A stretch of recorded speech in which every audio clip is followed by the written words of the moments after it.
Hello students, inequalities के पूरे concept को महज कुछ मिनटों में समझते हैं। ये आपके सामने एक मैजिक स्क्वायर मैंने बना रखा है, आपको ठीक ऐसे ही और इसी ऑर्डर में इसे बनाना है। अब समझते हैं कि जब दो साइंस का आपके सामने चॉइस आएगा तो कौन सा साइन आप चूज करोगे। जब भी आप इस मैजिक स्क्वायर में हॉरिजॉन्टली जाओगे तो आप हमेशा लेफ्ट हैंड साइड वाला एलिमेंट ही चूज करोगे, यानी दोनों ही सूरतों में जब आप हॉरिजॉन्टली जाओगे तो लेफ्ट हैंड साइड वाला एलिमेंट चूज करोगे। जब भी इसमें डायगोनली जाओगे या वर्टिकली जाओगे, यानी कि वर्टिकली चले गए या डायगोनली, कंप्लीट डायगोनली चले गए, कॉर्नर वाले एलिमेंट्स ले गए, उस केस में कोई भी रिलेशन एस्टेब्लिश नहीं हो पाएगा। और अगर आप पार्शियली डायगोनल बनाते हो किसी भी डायरेक्शन में तो आपका हमेशा कॉर्नर वाला एलिमेंट ही सिलेक्ट होगा। ऑब्वियसली ये रूल तो हम सब जानते हैं कि रिपीट अगर एलिमेंट होगा तो वो सेम रहेगा।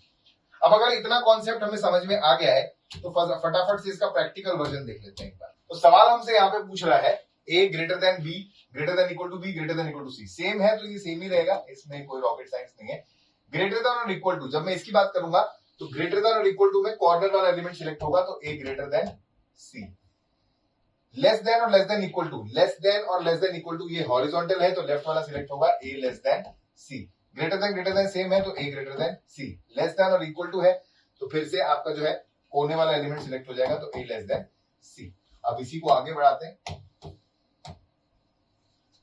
Greater than equal to, greater than equal to horizontal है लेफ्ट वाला, less than equal to equal to, less than equal to अगर आप देखोगे कॉर्नर वाला,